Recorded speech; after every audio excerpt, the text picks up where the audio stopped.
Tela preta, em letras brancas, aparece escrito Ministério do Turismo e Forte Green apresentam. Em letras amarelas aparece escrito um filme de Miguel Fernando. Logo da Lei Federal de Incentivo à Cultura. Logo dos patrocinadores Fertipar, Louçucar, Riveza, Unimed Maringá, FA Colchões, Unicesumar, Arilu, Criviale do Brasil e McDonald's. Logo da produtora Cosmos Filmes. Fomenta a Cultura, Instituto Cultural Ingá. Como realizadores, logo do Maringá Histórico da Secretaria Especial de Cultura do Ministério do Turismo do Governo Federal. Em tela preta, que lembra um filme antigo, escrito em branco no canto inferior esquerdo. Lê-se: Eldorado significa uma lenda indígena que remonta à época da colonização da América. A demarcação de cidades pela região é fruto de um projeto liderado pela Companhia de Terras Norte do Paraná, colonizadora de capital britânico, que foi adquirida por investidores brasileiros no início da década de 1940.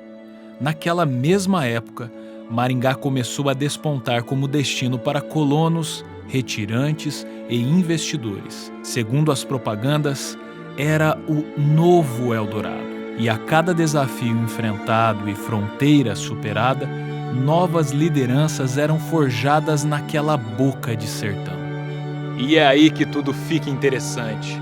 Afinal, quem iria comandar o município de Maringá?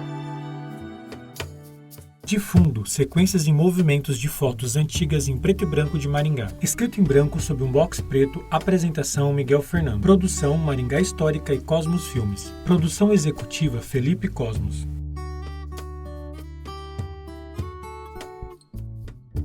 Design gráfico Tomás Cozin. Diretor de fotografia Robson Jardim. Som direto Maicon Chiosini. Decupagem Eliton Oliveira. Pesquisa e roteiro Miguel Fernando e trilha sonora Stone Ferrari. Imagens Michael Chiosini, Robson Jardim e Eduardo Perenha. Edição e animação Peterson Andrade. Colorização e finalização Felipe Cosmos. Assessoria de imprensa Rachel Coelho. Direção Miguel Fernando. Fundo cinza escrito em vermelho e tamanho grande a palavra Eldorado. Sobreposta a ela em branco, tamanho menor a frase A Descoberta do. Compondo a imagem em amarelo, vemos uma estrela e a representação de uma montanha. Mais abaixo, escrito em amarelo, Formação e Consolidação Política de Maringá, 1947 a 1988. Havia necessidade de organizar a gestão do território.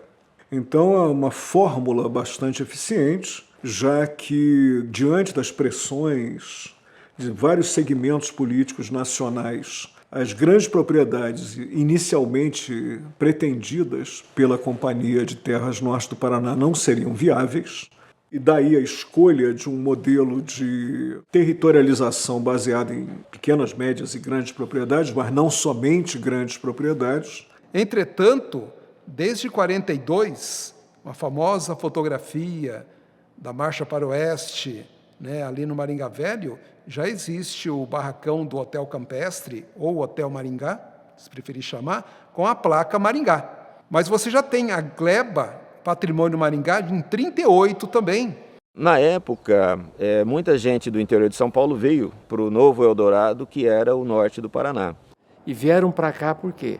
Levados pela aquela corrida do ouro, que se falava, mas só que do ouro verde, que era o café. Uma cidade de muito progresso, que aqui tinha tudo por se fazer, e era verdade, era só mata, Nós chegamos em Maringá, era um lugar bem relativamente, vamos dizer, com pouquíssimos, 3, 4 casas, e ali naquela época era barro, mas barro de verdade, Não tinha nada, a vida era ótima, mas naquele barro danado. E entre Maringá Velho e Maringá Novo, era uma mata e um estradão ali. É claro, não tinha um palmo calçado, nem se pensava em asfalto naquela época, O meu irmão caçulo começou a chorar, queria ir embora, porque era muita poeira. Era bichos na rua, galo, galinha, era tudo solto. Os caminhões passavam, levantavam aquela poeira.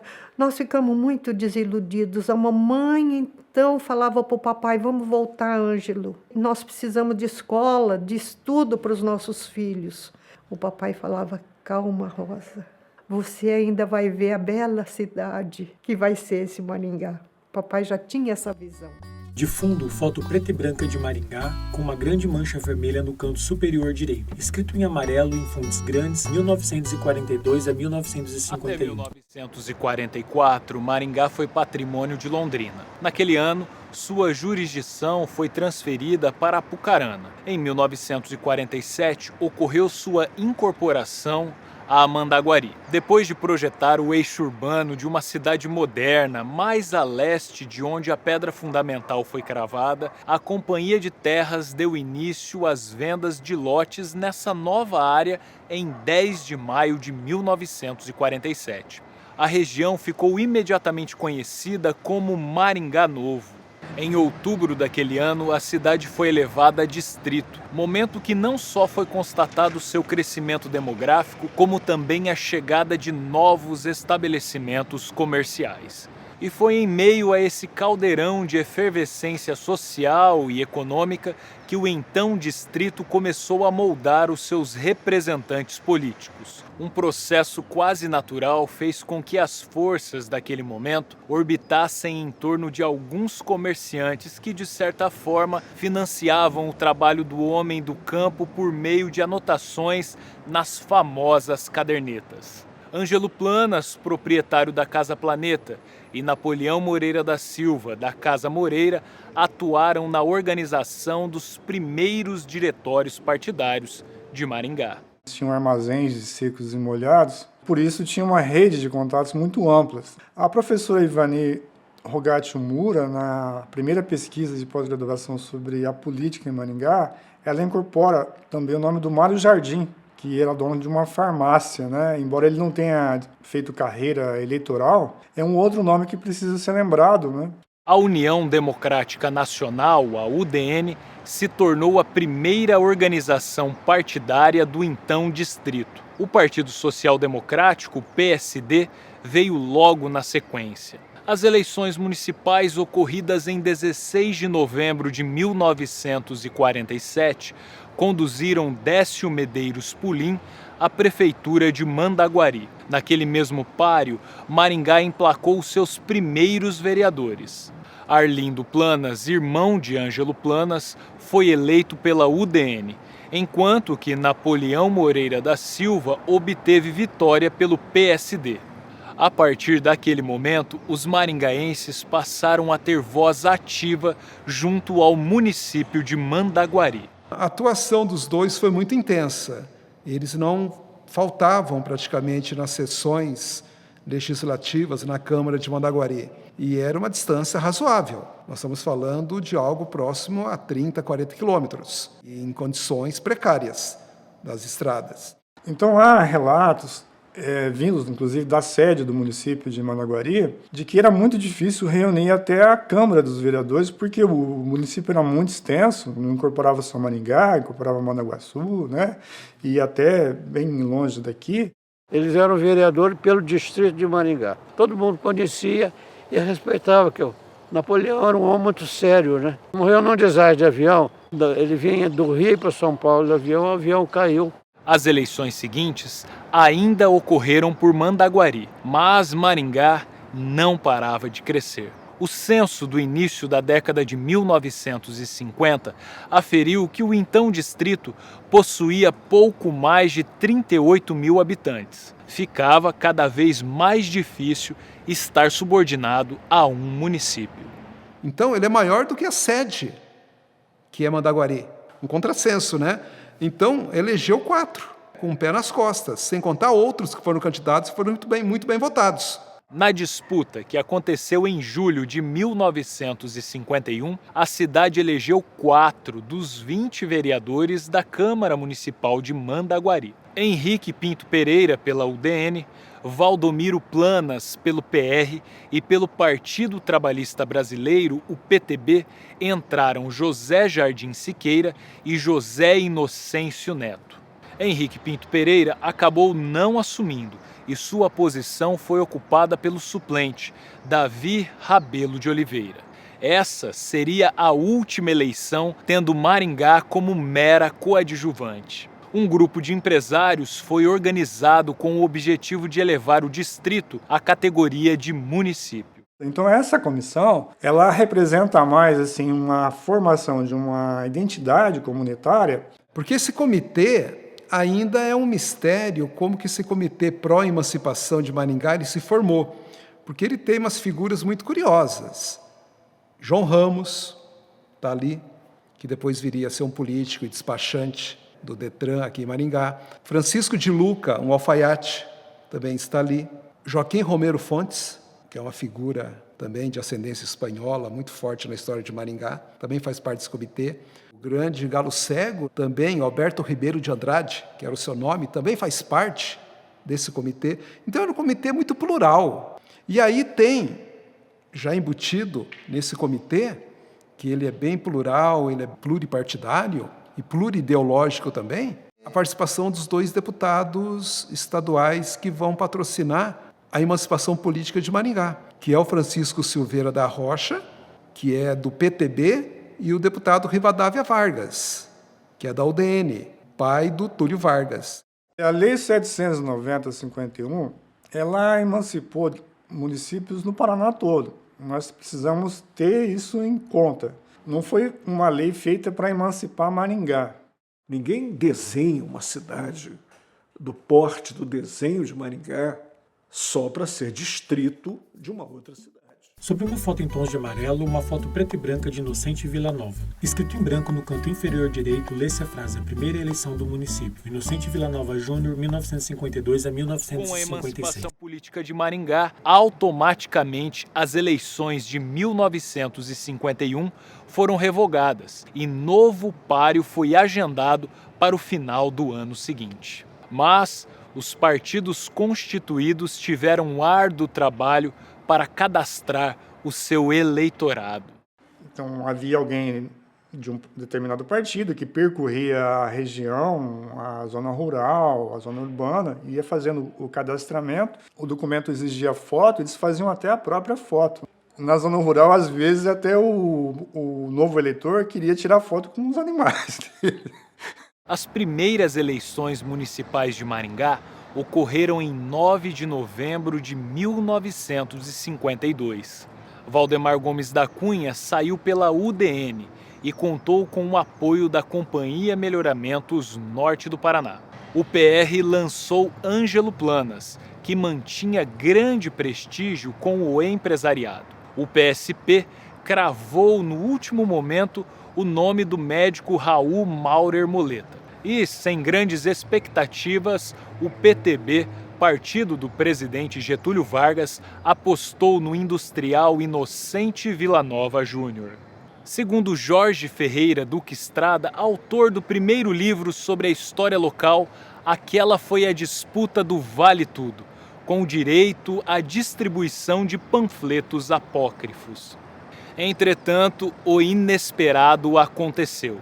Inocente Villanova Júnior venceu a disputa e se tornou o primeiro prefeito de Maringá.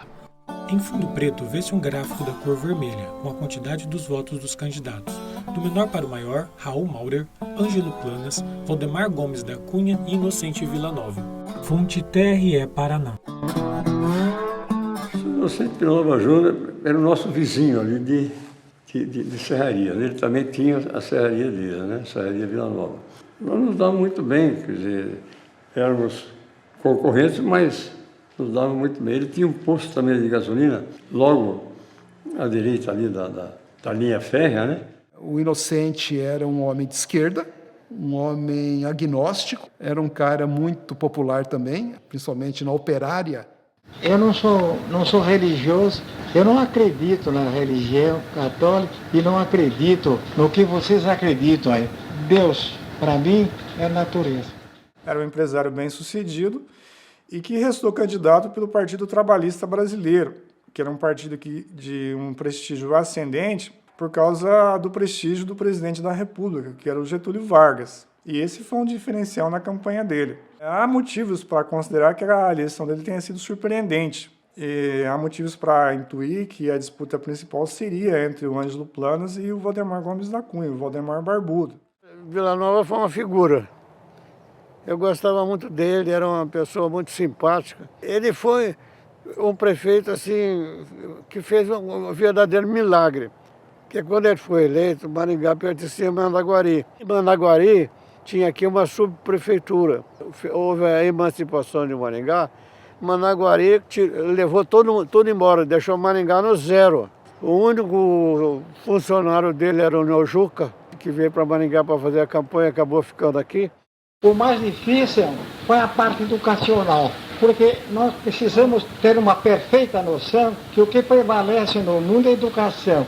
Eu acho que ele teve muitas dificuldades em todos os sentidos. Ele partiu do zero, né? Mandaguari, quando perdeu em 51 o poder sobre Maringá, eles tiraram tudo daqui, né? Então o Inocente teve que partir do zero mesmo, começar a fazer arrecadação, tributos. Quando ele foi lançar os tributos municipais, ele enfrentou uma rebelião do principal agente econômico, que era a Companhia Melhoramentos do Norte do Paraná, que entendia que não devia impostos sobre os lotes dos quais ela era proprietária antes que esses lotes fossem vendidos. Ele lutou contra o impeachment, né? Ele foi, né, embargado.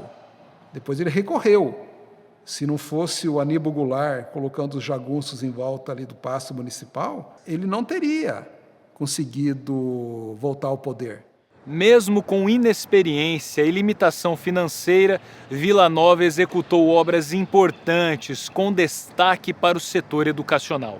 O feito lhe eternizou como plantador de escolas. Encerrada a primeira gestão do município, os embates continuaram. Se por um lado a cidade crescia de maneira exponencial, por outro, ainda parecia estar na era do Velho Oeste. Eu vi uma foto amarela e uma foto em preto e branco de Américo Dias. Escrito em branco, quase ao centro da tela, a frase: a personificação do Eldorado e a contínua tensão entre os poderes. Américo Dias Ferraz, 1956 a 1960. Para Maringá, se mudaram pessoas de todos os cantos do país e do mundo. Sem exceção, todos vieram em busca da conquista de uma vida melhor. Esperavam encontrar o Eldorado e conquistar os seus sonhos. Muitos atingiram esses objetivos, mas um sem número minguou.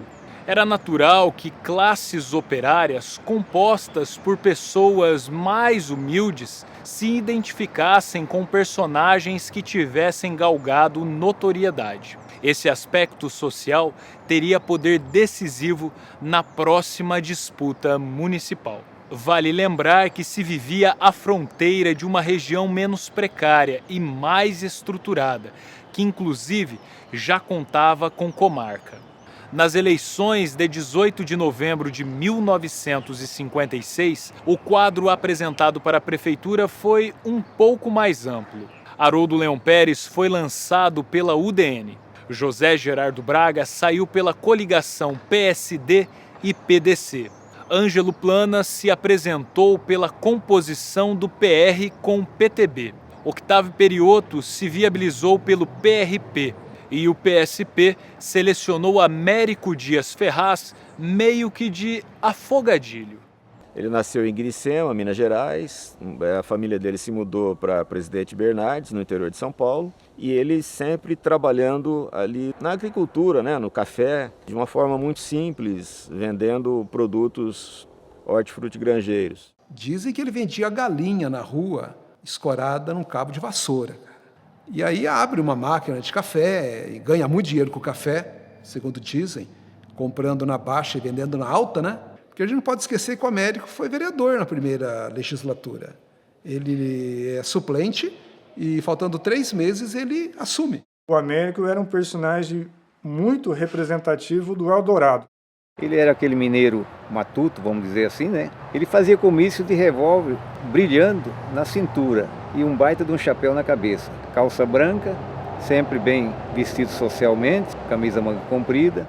Ele, sabendo que um adversário tinha prometido comprar uma moto niveladora para consertar as ruas da cidade, ele se antecipou, ele comprou a moto niveladora durante a campanha, pediu autorização ao prefeito e passou a pilotar a moto consertando as ruas da cidade. Mas naquele tempo era mais fácil você ter um contato com o povo. O Américo, com a viola dele, cativava o pessoal.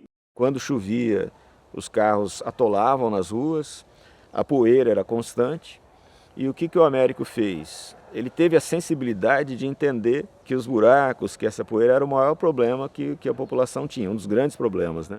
E ele gostava muito de conversar com o papai. E papai sempre dava umas orientações para ele. Na época da eleição, acabou a eleição, ele foi lá para casa. Aí a mamãe fez uma janta, conversaram, bateram um papo. Aí ele falou, bom, Planas, agora eu vou dormir. Não espero muito, ele falou. Papai disse para ele, está enganado, Américo. Pode ir sossegado. Pelo movimento de hoje, você foi muito bem. E ele ganhou a eleição. O povo se identificou com aquele personagem quase caricato, mas que tinha legitimidade. E assim, Américo Dias Ferraz foi eleito o segundo prefeito de Maringá. Mas aquele era um período de conflitos inevitáveis, proporcionados pela insegurança e pela falta de serviços básicos que convertiam a cidade em uma zona livre. O Velho Oeste ainda estava presente. Ele estava numa barbearia aqui, se não me falha a memória, perto da Praça Napoleão Moreira da Silva. Ele estava lá e nisso chega um carro lá com 2 capangas lá. E quem que era o camarada do carro? Aníbal Goulart, perfeitamente. E o Santão, que era o seu capanga, desceu lá, com o reio lá, com a guaiaca, deu uma surra no Américo Dias Ferraz. Sentei esperando a minha vez e o Américo estava sentado na cadeira fazendo a barba. Baixado, já com pano, fazendo a barba. E chegou esse indivíduo, que depois eu vim saber que o nome dele era Santão. E tem do lado da cadeira do barbeiro, tinha aquela tala de amolar navalha. Ele chegou, passou a mão naquela talha e desceu o porrete no Américo. A população escutando isso aí lá na emissora, o que fizeram? Não foram lá ver se ele estava bem de saúde, não. Já correram, todo mundo com galão de gasolina, querosene. Correu na casa dele, do Aníbal Goulart, jogando gasolina e o outro fogo. Aníbal Goulart pagou um preço alto por ter feito esse ato, porque eles já eram inimigos já há um bom tempo, já, bom deixar claro. Eles já tinham pendengas antigas. O Aníbal Goulart era dono do jornal A Hora. Américo Dias teria mandado empastelar esse jornal do Aníbal Goulart. Então, somado a isso, com o episódio do Matadouro, que o Aníbal tinha autorização do Inocente, o antigo prefeito, para explorar o serviço de matadouro, de bovinos, o Américo tesourou esse direito, esse alvará. E o Aníbal, indignado, né? Pavio curto, mandou surrar ele na barbearia. O Américo não era um administrador nato.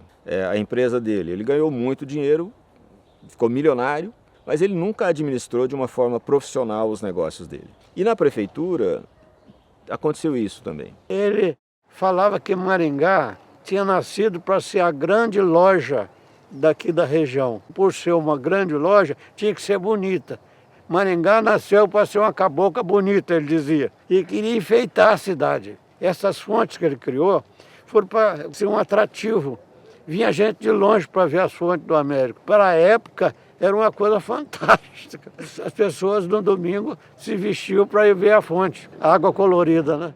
Esse aspecto do embelezamento da cidade é visto como folclore, mas os prefeitos fazem isso o tempo todo. E por que o prefeito de Maringá não podia ter uma fonte luminosa? Eu cheguei a ver essa fonte luminosa quando era criança. Era um atrativo. Existia o Grande Hotel de Maringá, que tinha um bar, o Bar do Grande Hotel, que era famoso, onde a aristocracia local frequentava. E o que ele fez? Ele foi montar o Bar Colômbia. E ele trouxe assim tudo o que de melhor podia ter num bar, ele trouxe para Maringá, para uma cidade do interior. Tinha luminoso, coisa que no interior não existia. O painel do café, que ele trouxe de Santos, de um artista famoso. E queria ousar também. Aquela história do Festival de Cinema foi uma maluquice dele junto com o Renato Celidônio. Era um recaço de São Paulo que veio para Maringá e tinha várias fazendas de café aqui. Eles perguntaram se esses artistas topavam vir a Maringá para fazer um festival. Eles perguntaram, mas o que é, onde é que é essa Maringá? Ela fica no meio do mato, lá no Paraná. Eles acharam aquilo engraçado, mas falaram, nós topamos sim. Talvez o Américo tenha se empolgado com a ascensão meteórica dele e se desiludido depois com as dificuldades enfrentadas, inclusive com os grupos poderosos do município. E, de novo, nós temos aí um litígio com a Companhia de Terras, né, sobre a mesma questão, a questão tributária. Há que se ponderar que a gestão de Américo Dias Ferraz foi importante para o município, quando obras de grande relevância foram viabilizadas, com destaque para a inauguração do Departamento do Corpo de Bombeiros e o início da construção de uma nova e moderna estação rodoviária. Em resultado, as duas primeiras instáveis gestões do município, Inocente Villanova Júnior e Américo Dias Ferraz, foram desprezados na memória da maioria dos antigos moradores, os quais, inclusive, consideram o gestor seguinte como o primeiro prefeito de fato de Maringá. Uma foto preta e branca de João Paulino, quase ao centro da tela a frase A Voz da Experiência, 1960-1964. Com o alvorecer da década de 1960, Maringá registrou uma verdadeira explosão demográfica. O município saltou de quase 40 mil para mais de 104 mil habitantes. E mais pessoas significam demandas cada vez mais urgentes.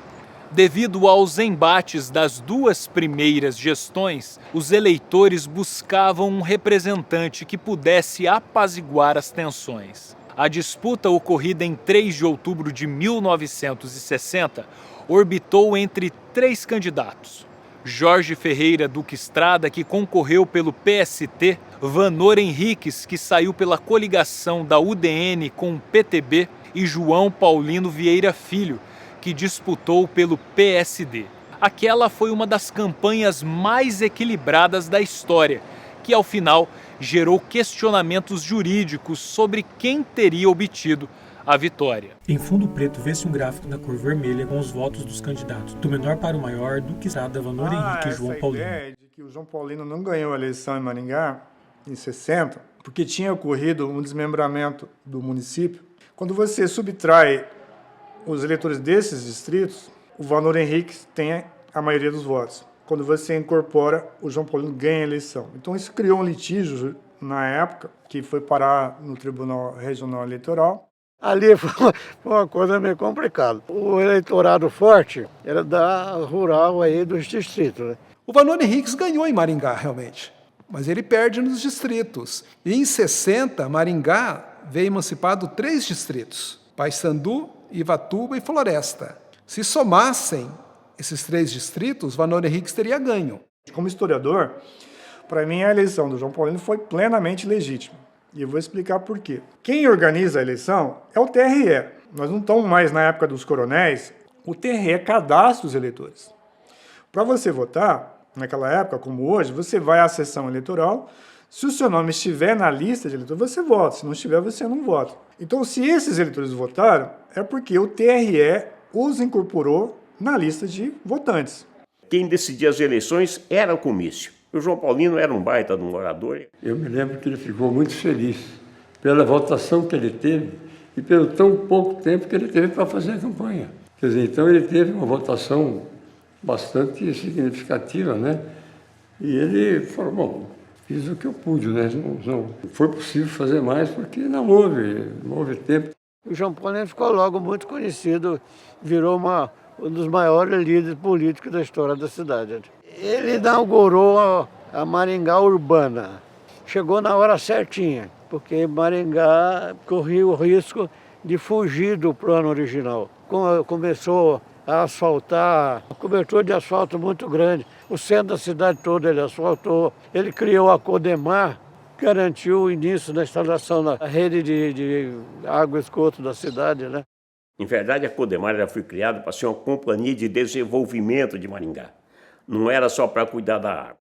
A experiência de promotor público qualificou o JP como um gestor ainda não experimentado pelo município. Mas mesmo tendo executado obras essenciais, também acabou se envolvendo com polêmicas. Foi durante a sua gestão que o cemitério de Maringá foi remodelado. As obras geraram certa revolta porque envolveu a remoção de túmulos. Muitos acusaram o então prefeito de profanação. Problemas sociais também ficavam mais evidentes pela cidade e o surgimento de favelas começava a ganhar grandes proporções. Então, JP deu início ao processo de higienização social. O hino de Maringá, de autoria do maestro Aniceto Mate e do poeta Ari de Lima, foi oficializado naquela gestão, bem como o brasão e a bandeira do município, criados pelo artista plástico Reinaldo Costa. Dados seus atributos e realizações, João Paulino seria o primeiro prefeito a consolidar um sucessor para o Poder Executivo. A cidade, por sua vez, deixava para trás as características de uma zona pioneira e passava a se apresentar como uma jovem metrópole. Mesmo assim, o folclore político ainda seria decisivo para as próximas eleições. Foto em preto e branco de Moreira de Carvalho, lê-se Entre Lambaris e Tubarões, 1964 a 1969. Em 1964, antes das eleições municipais, ocorreram articulações que resultaram na instauração do regime civil-militar. Um dos primeiros movimentos dos militares foi a edição do Ato Institucional número 1, que cassou mandatos, perseguiu líderes sindicais e estudantis, além de jornalistas e intelectuais da oposição. Em Maringá, a Operação Limpeza atingiu pessoas ligadas ao Partido Comunista Brasileiro. Diante da nova configuração política, a eleição local foi polarizada entre dois candidatos: o médico Luiz Moreira de Carvalho e o advogado Adriano José Valente. Segundo disseram na época, foi a disputa dos lambaris contra os tubarões, e os lambaris venceram.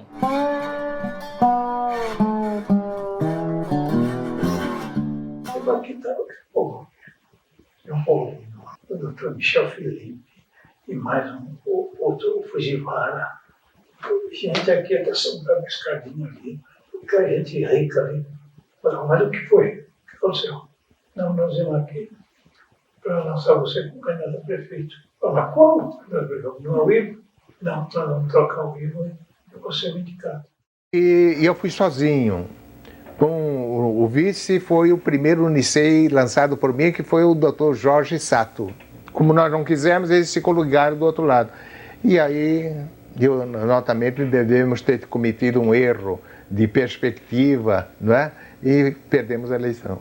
Era Adriano contra o Luiz de Carvalho.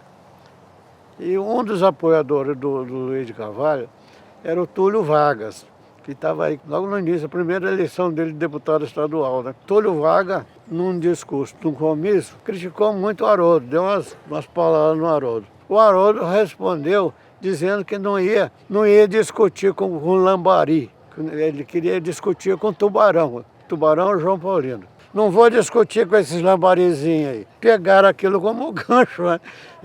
E fizeram do lambari o símbolo da campanha do Luiz de Carvalho. E ficou lambari contra tubarão.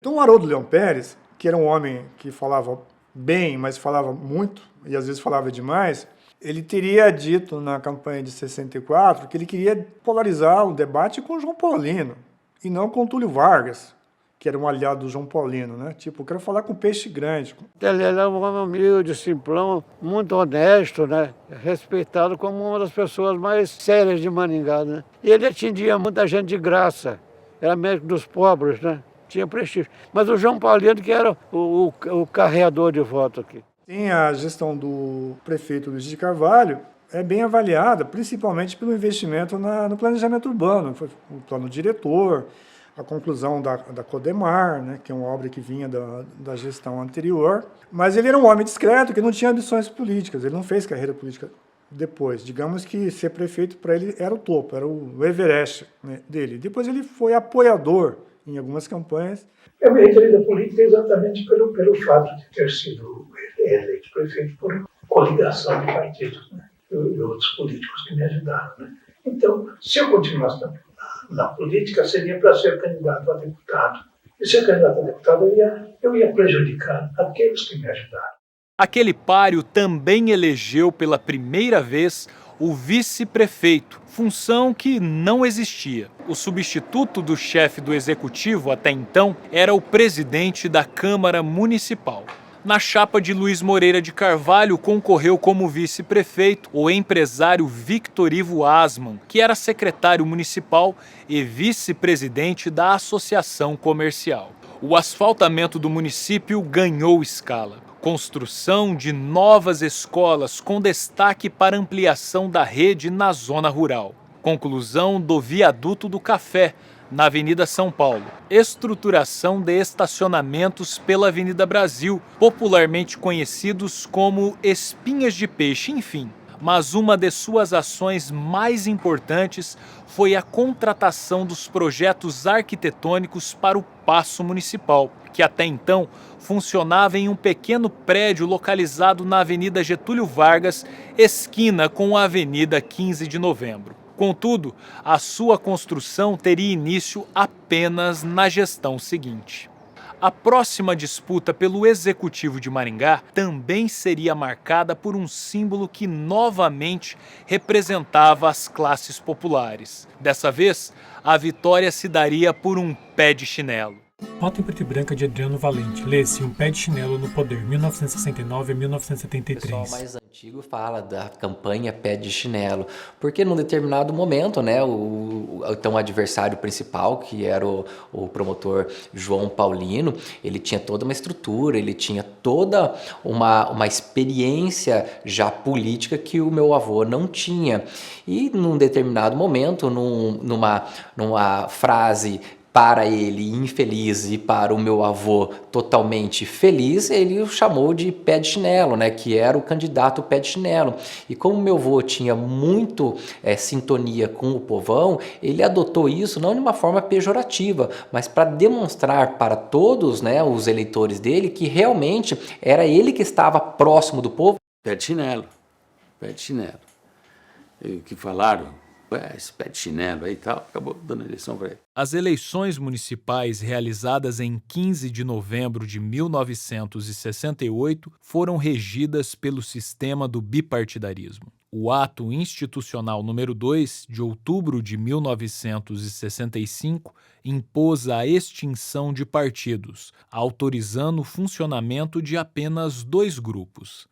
A Aliança Renovadora Nacional, a ARENA, base de apoio ao governo, e o Movimento Democrático Brasileiro, o MDB, constituído pela oposição. Com a possibilidade de sublegenda, a ARENA lançou 2 candidatos. O ex-prefeito João Paulino, que teve como vice o advogado Rodolfo Purpur, e o empresário Ardinal Ribas, que contou com o médico Ellington Borba Cortes como seu vice. O MDB optou por chapa única, dedicando suas forças ao nome do advogado Adriano José Valente, que disputou ao lado do professor Renato Bernardi. JP havia sido eleito 2 anos antes como deputado federal mais votado do Paraná, mas não se adaptou à função. Adriano Valente era experiente e conhecido do eleitorado. Com a inusitada oportunidade do candidato Pé de Chinelo, ganhou o apoio adicional que precisava e venceu o consagrado João Paulino.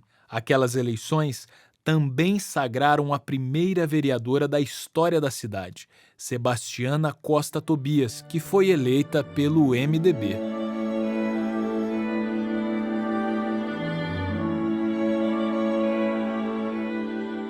Primeiro, o seguinte, foi um ato de coragem, porque toda a força estava com o Dr. João Paulino.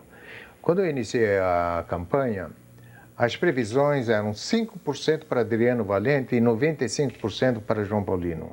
A eleição do Adriano Valente é uma coisa impressionante, como quase todas as eleições de Maringá, mas do Adriano, ele deitou, foi dormir em segundo lugar. Todo mundo dizia que o João Paulino ia ganhar a eleição. Resultado, o Adriano ganhou a eleição. Ele já era amigo meu, porque ele é advogado, né? E a gente tinha muito contato com ele. Era muito companheiro, vamos dizer assim. Foi um dos prefeitos que eu gostei de trabalhar. O Adriano jamais será esquecido, porque ele criou grandes coisas aqui. Era secretário de Educação do Dr. Adriano Valente, o Gabriel Sampaio. Um jovem bastante dinâmico, e eu, como inspetor seccional e inspetor de ensino médio, tinha muito a ver nesse relacionamento. Então eu tive um grande relacionamento com o Gabriel Sampaio, que ainda enquanto o doutor Adriano era prefeito de Maringá, ele foi indicado para ser secretário estadual de Educação.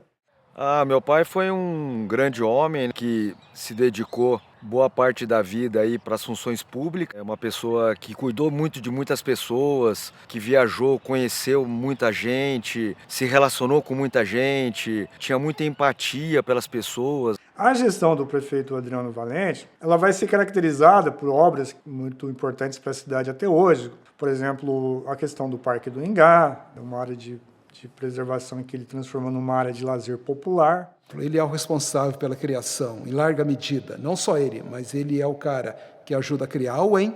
A UEM, ela muda a história de Maringá. Ele cria o Parque de Exposições, cria o SOS, que é o Serviço de Obra Social. O jovem governador Paulo Pimentel apanhou a ideia na mão. Ele achou boa. Então, quando surgiu a oportunidade, o que é que nós fizemos? Montamos uma equipe, um planejamento, fizemos uma pesquisa. E aí, chegamos ao governo e disse, olha, aqui é a área da Universidade de Maringá. E aí o doutor Paulo se sensibilizou e disse, isso em maio. Eu assumi em janeiro. Em maio ele disse, a Universidade de Maringá vai ser uma realidade. Dada a sua lealdade às políticas do governo federal perante ao endurecimento do regime civil-militar, o deputado federal Haroldo Leão Pérez ganhou protagonismo e se aproximou do presidente Emílio Garrastazu Médici, o qual lhe indicou para assumir o cargo de governador do Paraná. Pérez tomou posse em março de 1971. Com sua ascensão e base política estabelecida em Maringá, o prefeito Adriano José Valente migrou do MDB para a Arena, a fim de criar sinergia com o novo governador e atrair mais recursos para a cidade. Apenas 7 meses depois, Haroldo Leão Pérez renunciou ao cargo em meio a polêmicas e uma grave denúncia de corrupção. Mas o Haroldo não era um Zé Ninguém na política nacional ou na política estadual. Tinha méritos para ser indicado. Só que não era voto direto, era um voto de confiança política do presidente da República. Por isso que, uma vez indicado, ele tinha um nome sufragado pelos mecanismos da eleição indireta existentes à época. Eu vi dentro do palácio um enviado do governo federal. Ele andava de um lado para outro. O papai chegou no palácio logo após o almoço. Ele me ligou. O governador está pedindo para você descer aqui na sala dele. Cheguei no gabinete, as portas todas abertas. Não tinha uma viva alma dentro do gabinete do governador. Cumprimentei o doutor Haroldo, ele estava sentado. O papai estava sentado numa cadeira à frente dele. Às 6 horas da tarde, o guarda do palácio, eles tocam a corneta para arriar a bandeira. Quando deu 6 horas em ponto, que ele escutou o primeiro toque da corneta, ele falou para o Iro, e agora? O papai falou, é agora a hora. Mas a verdade é que ali acabou a vida política do Haroldo Leão Pérez. A gestão de Adriano Valente foi impactante. Naquele quadriênio, as novas instalações do gabinete do prefeito e as estruturas provisórias do Paço Municipal foram inauguradas. Ocorreu a instalação do monumento ao desbravador conhecido como Peladão, na Praça 7 de Setembro. O Escritório Técnico de Planejamento de Maringá, o ETPlan, foi criado. E, claro, muitos outros projetos também foram executados. Mas, devido à sua relação com o ex-governador Haroldo Leão Pérez, dificuldades insuperáveis foram impostas ao nome que o prefeito apoiaria nas eleições seguintes. Foto preta e branca de Silvio Barros lê-se Profundos Avanços para Maringá, 1973 a 1977. Com a queda de Haroldo Leão Pérez, Adriano José Valente se consolidou como opositor direto de João Paulino Vieira Filho. Foi quando o então prefeito tentou emplacar o seu sucessor. Para o páreo de 1972, com votações ocorrendo em 15 de novembro, a Arena utilizou novamente a prerrogativa da sublegenda e lançou 2 candidatos. Apoiado por Adriano Valente, Marco Antônio Lourenço Correia saiu pela chapa com o vice Paulo Vieira de Camargo.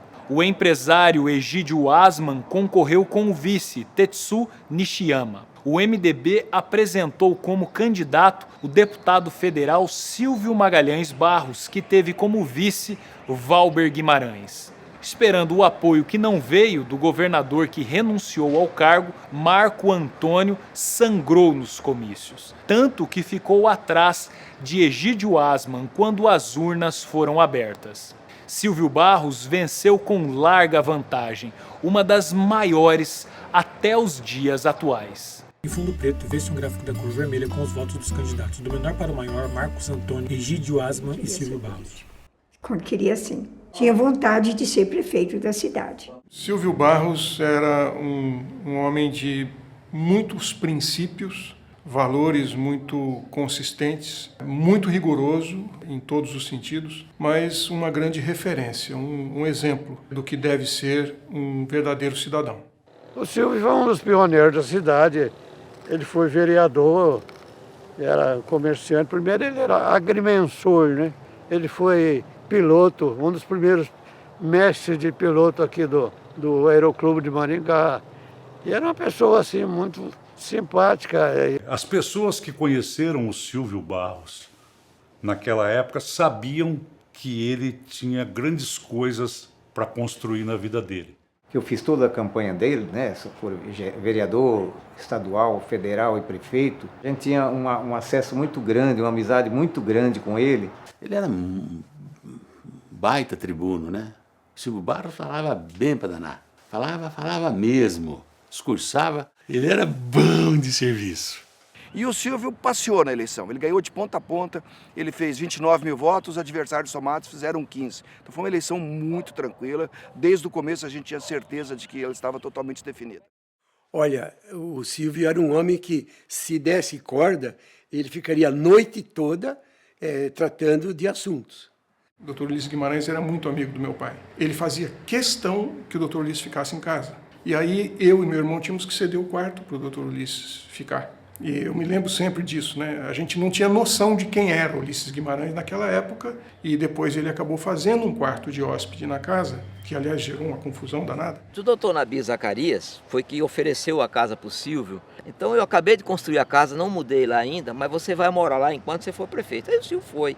Aí ele resolveu construir um banheiro. O problema é que ao invés dele construir com recursos próprios, ou até pedir para o Nabi construir, ele entrou com um projeto na Câmara, pedindo autorização para a Câmara para construir com recursos públicos. Bom, eu me lembro perfeitamente, porque era a nossa sala de estudos. E ele transformou num quarto de hóspede e precisava de um banheiro, porque como é que você vai fazer um quarto de hóspede sem banheiro? E como a casa não era dele, era uma casa alugada para ser a residência oficial, ele acabou fazendo o banheiro como uma obra pública.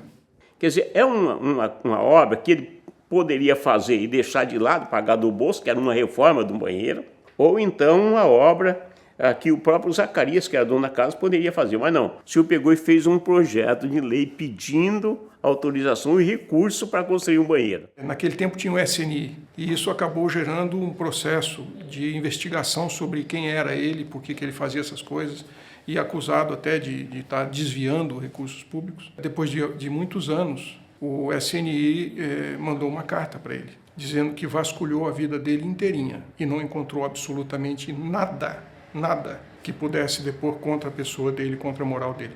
Mas ele tinha, sim, um viés um pouco, assim, imperativo. Me lembro numa reunião de secretários, um dos secretários quis levantar o topete e falou: quem manda aqui sou eu, o prefeito sou eu, você senta aí e aguarde a sua vez.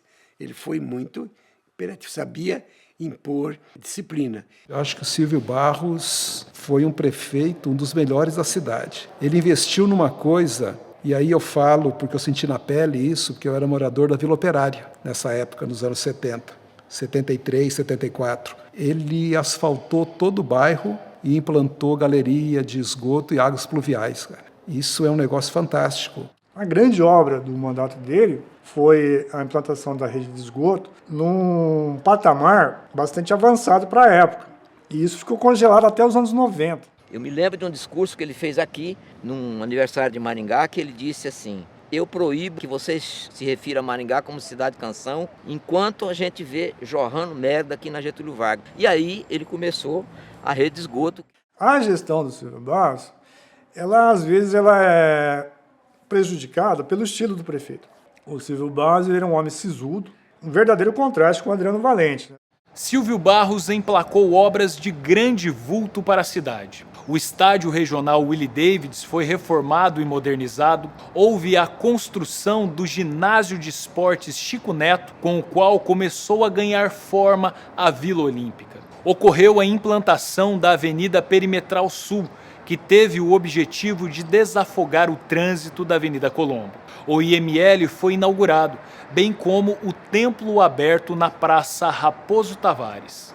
Uma de suas mais importantes ações como prefeito foi a aproximação de Maringá com a cidade de Kakogawa, no Japão, em missão oficial realizada entre agosto e setembro de 1975. Silvio Barros estava consolidando uma representatividade muito expressiva quando deixou a prefeitura. Em janeiro de 1979, fumante inveterado, acabou morrendo devido a um ataque cardíaco quando estava prestes a embarcar para Curitiba, onde faria um tratamento. Fumava demais. Todo mundo que vinha, passava aí, né, os amigos e tal, trazia pacote de cigarro para ele. Presente possível. Era um cigarro, não sei se existe hoje, chamava Parliamã. Um cigarro meio diferente. Ele tinha problemas cardíacos. Ele estava no aeroporto antigo para embarcar para Curitiba, teve um infarto dentro do aeroporto, com Dona Bárbara do lado. Eu estava em Manaus. Eu embarquei para Manaus no dia 1º de janeiro de 1979. Eu tinha uma possibilidade de emprego lá e fui fazer entrevista, tentar trabalhar em Manaus. E eu estava lá quando minha mãe telefonou avisando que meu pai tinha morrido. E ele estava iniciando um loteamento em Paissandu, eu era engenheiro civil formado. Ele tinha um projeto ali onde é a Justiça Federal, ao lado da Prefeitura, na 15 de novembro, com a Duque de Caxias, e ele estava fazendo um edifício, um hotel, na verdade um hotel de 15 andares, e ele precisava de financiamento do BADEP na época. E eu tinha acabado de fazer um curso de análise de projeto no BADEP, e eu tinha sido convidado pelo BADEP para trabalhar no banco como analista. E eu resolvi ir embora do Paraná. E uma das razões de eu querer ir embora do Paraná é porque meu nome é Silvio Magalhães Barros II e o nome do meu pai era Silvio Magalhães Barros. Ele era um político conhecido, era uma pessoa de excelente relacionamento, tinha sido o melhor prefeito do Brasil. Eu aqui sempre seria o filho do Silvio Barros, eu nunca seria eu mesmo.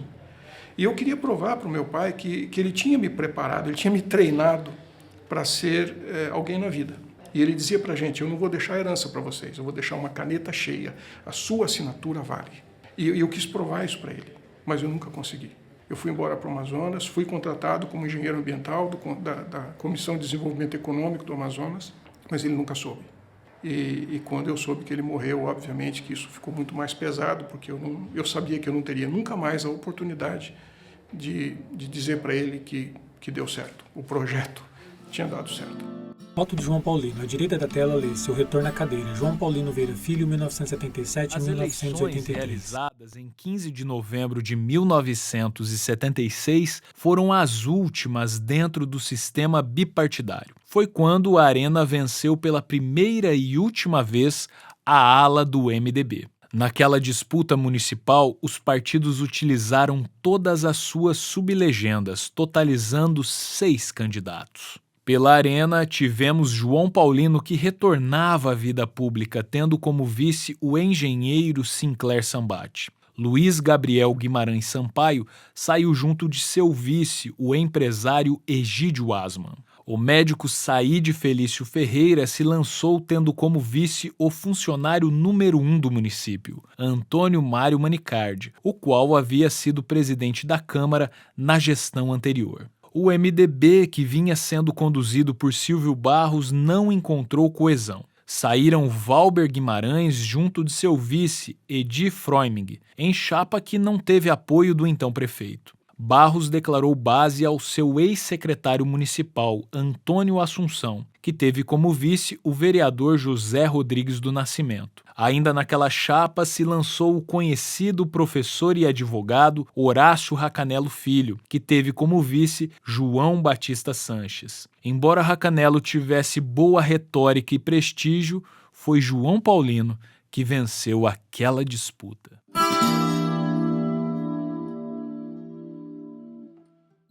Logo que ele assume a prefeitura, é fundado o Grêmio Esportivo Maringá. Não por acaso, mas por interferência dele. A cidade precisava ter um clube profissional. Então, teve a tentativa com um clube profissional, com o Maringá. O primeiro Maringá Futebol Clube, em 1958, mas em 1961 é fundado o Grêmio Esportivo Maringá, com o apadrinhamento, o patronato de João Paulino Vieira Filho. A partir daí, a cidade abraçou o time em função dos bons resultados. Mas João Paulino, diga-se, Prefeitura Municipal de Maringá, abraçou antes o clube. O clube já começou com ele. Esse time acabou sendo campeão em 1977. Logicamente que por acaso não. Aí você começa a avaliar, tirando assim o foco de tudo que cercava esse futebol profissional e começa a ver detalhes. O prefeito era João Paulino. Ele tinha pessoas da sua confiança. Ele tinha um plano de abordagem aos empresários para que eles doassem recursos para o clube de futebol da cidade e investisse, tempo, dinheiro mesmo, recursos financeiros. Então ele fazia a coisa acontecer porque ele gostava mesmo. Ele era meditador. A Câmara não apitava muito com ele porque ele falava grosso. E todo mundo tinha um pouco de medo dele. O João Paulino não, tinha um estilo mais enérgico. O Luiz de Carvalho, aquele estilo mineiro, assim, mais amistoso também. E o Silvio Barros tinha um estilo sisudo. Uma figura enérgica, não tinha papas na língua. Ele conseguiu o apoio popular em função de ser um homem assim, muito verdadeiro, muito próximo das pessoas, da população. Têm sido levantadas alegorias contra o valor dos projetos, a técnica ou até o direito. E, no entanto, nada disso de errado existe, mas se prendia a um problema de ordem política, exclusivamente de ordem política, para emperrar, para dificultar a administração do prefeito, a administração de Maringá. E criou um jeito da cidade continuar expandindo, mas seguindo a malha urbana original, Uma das coisas que pesa muito contra a imagem do João Paulino é esse fator extração, erradicação das favelas, sem pensar no destino dessa população, desses moradores. Nós tínhamos muitas favelas. Nós tínhamos a Creópolis, uma favela ali perto de onde hoje é a TCC, e o João Paulino resolveu atacar. Foi difícil, porque o povo nunca aceita isso. Mas ele era um homem determinado e acabou fazendo.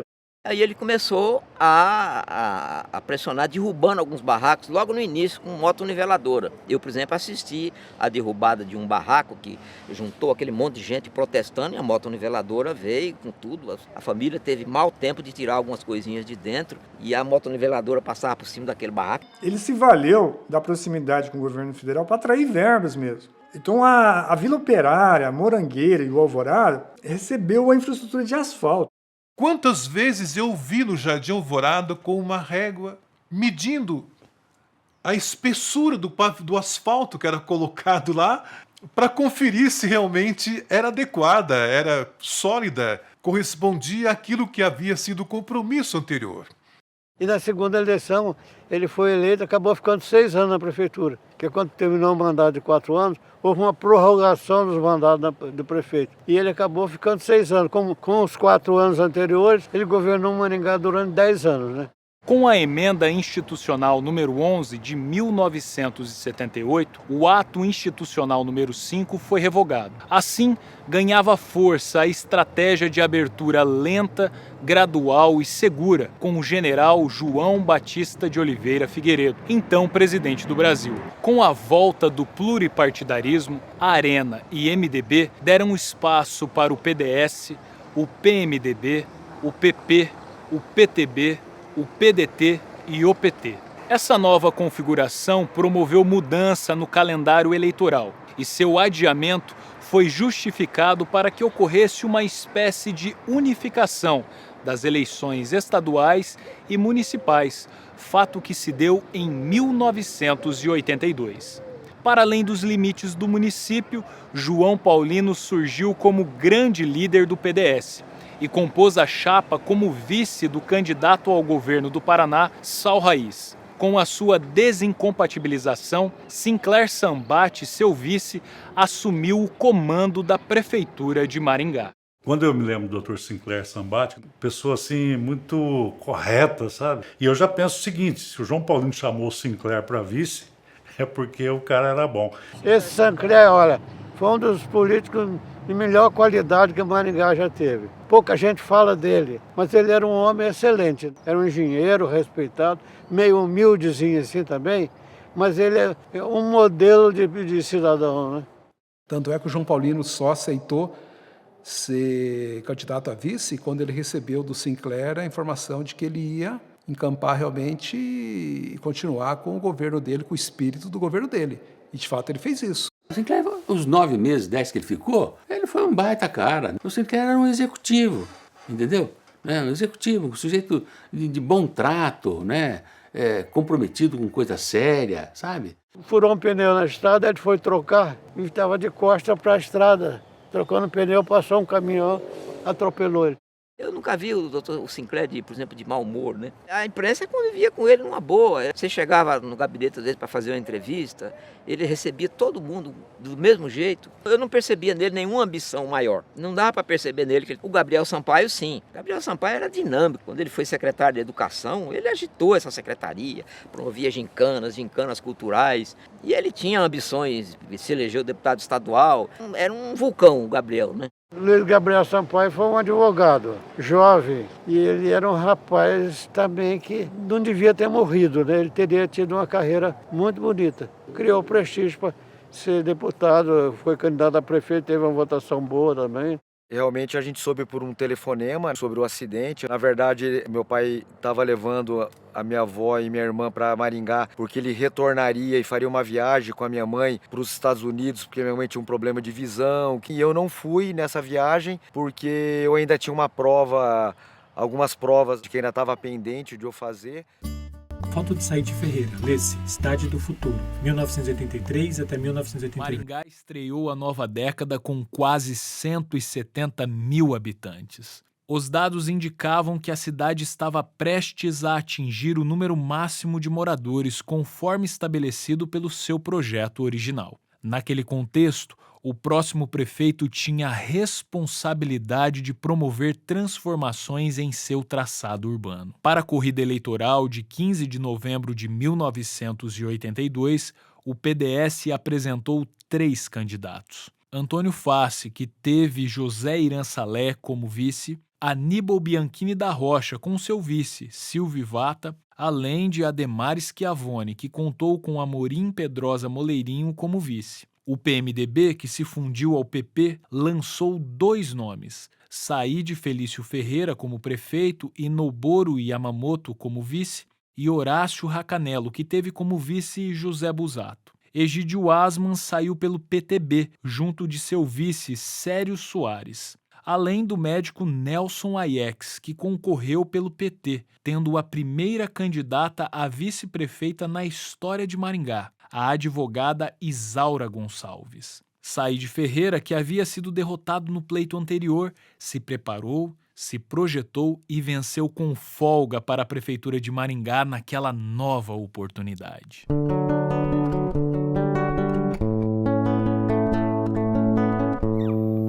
Já dizia o mestre Vieira que para falar ao vento bastam palavras, e para falar à razão, ao coração e inteligência, é preciso que haja obras. Na primeira eleição ele perdeu, mas ele disse que sabia que ia perder, que ele entrou para aprender. Na segunda, ele veio preparado. Saída era muito inteligente, né? O Saíde era um homem já bem posicionado na cidade, com diversos empreendimentos com sucesso. Então, ele teve tempo para sair montando a base, já pensando na outra eleição. Em 1982, primeiramente eu fui convidado a ser candidato a vice-prefeito do então candidato Saíde Ferreira, que estava afiliado no PMDB. Foi quando houve uma grande transformação política na esfera nacional. foi quando o líder caçado por Ernesto Geisel, da Câmara dos Deputados, que fez aquele discurso: eu quero ser a voz dos órfãos do talvez e do quem sabe, das viúvas do talvez e do quem sabe, fazendo alusão à sucessão de arbítrios que foram praticados pela ditadura militar. Caçado, ele visitava os antigos correligionários. Passada a fase e tomada a decisão de uma transição democrática, ele resolveu voltar à vida pública, novamente, em função da anistia. Foi quando ele me fez uma visita em minha casa e perguntou o que eu pretendia nas eleições de 82. E eu aceitei ser candidato a vice-prefeito na chapa de Saíde Ferreira, e ele me fez um apelo: Tadeu, com a experiência que eu tenho, não é o momento de você ser candidato nem a vereador e nem a vice-prefeito de Maringá. É hora de você sair candidato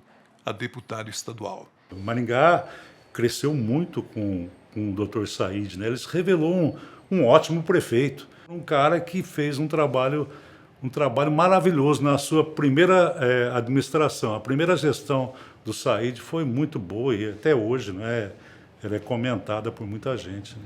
Você tem, basicamente, as associações de moradores, que foi a base, inclusive, da administração do Saíde. Ele administrou 36 associações de moradores, então ele se baseou muito nesse movimento social. O Ribamar estava começando a pensar no novo centro. Chegou ao ponto de ter o projeto pronto do Niemeyer. E quem primeiro começou a pensar nisso foi exatamente o Silvio Barros, quando ele negociou com a rede ferroviária e fez aquele transbordo, que ele chamava de transbordo de Itaipu, porque essa mudança foi um processo. E aí o Saíde praticamente completou a obra fazendo o projeto Ágora, né? Foi durante a gestão do médico Saíde Felício Ferreira que o Paço Municipal de Maringá, nomeado Silvio Magalhães Barros, foi inaugurado. Ainda naquele quadriênio, o prefeito viabilizou a implantação do curso de medicina na UEM, fato que possibilitou o início das atividades do Hospital Universitário, que hoje leva o seu nome.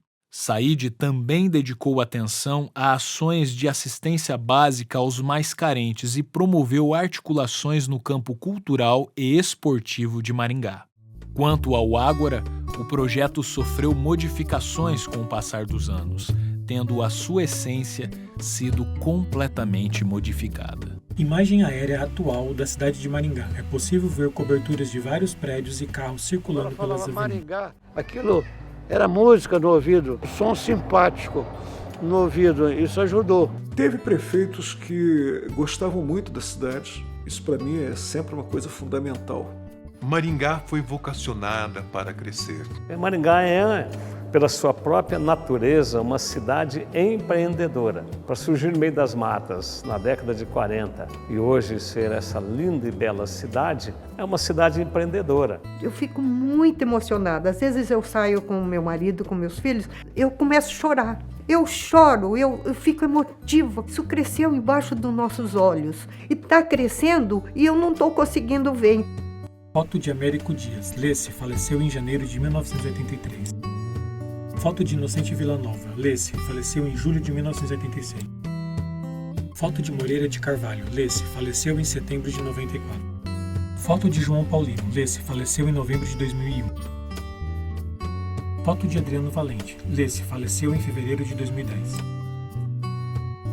Foto de Saíde Ferreira. Lesse faleceu em julho de 2010. Evidentemente, outros prefeitos assumiram após 1988. Mas essas já são outras histórias. De Velho Oeste e Boca de Sertão, hoje Maringá é reconhecida como a melhor cidade do Brasil para se investir, viver e criar os filhos. Claro que problemas sociais e econômicos são provocados por esses atributos. É um complexo equilíbrio que se busca sobre a balança que pende do populismo à capacidade de administrar o município. E no final das contas, além das realizações, nos sobram as memórias que reafirmam a nossa capacidade de enxergar e interpretar a história em tudo que vemos. Fundo preto com montagem com recortes das fotos dos prefeitos. Sobre as fotos, lê-se a descoberta do autorado, subindo em rolagem, ficha técnica do filme e apoiadores.